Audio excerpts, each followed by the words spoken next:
up in. So I decided to get engaged, and the first thing that I did was to come back to Ghana and talk with a lot of people and really try to understand what the real issues were. And three things kept coming up for every problem: corruption, weak institutions, and the people who run them, the leaders. Now, I was a little scared because when you see those three problems, they seem really hard to deal with. And they might say, look, don't even try. But for me, I asked the question, well, where are these leaders coming from? What is it about Ghana that produces leaders that are unethical or unable to solve problems? So I went to look at what was happening in our educational system, and it's the same, learning by rote from primary school through graduate school.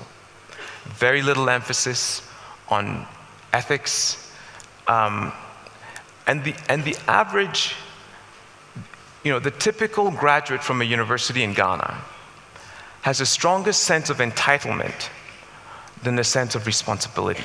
This is wrong. So I decided to engage this particular problem because it seems to me that every society must be very intentional about how it trains its leaders. And Ghana was not paying enough attention, and this is true across sub-Saharan Africa, actually. So this is what I'm doing. I'm trying to bring the experience that I had at Swarthmore to Africa. I wish there was a liberal arts college in every African country. I think it would make a huge difference.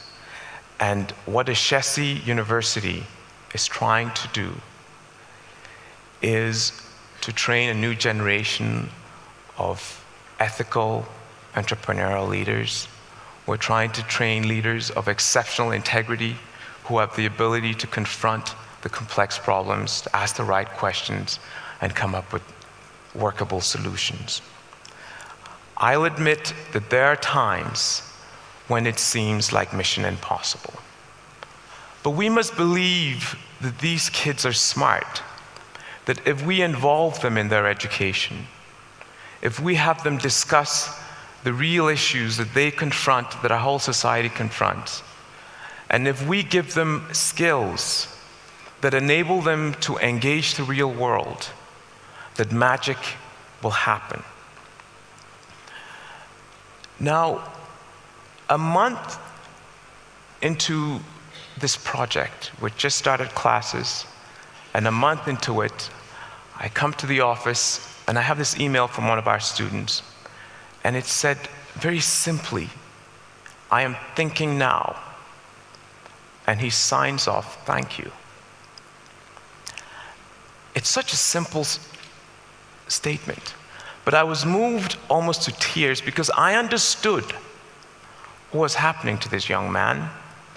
And it is an awesome thing to be a part of empowering someone in this way. I am thinking now.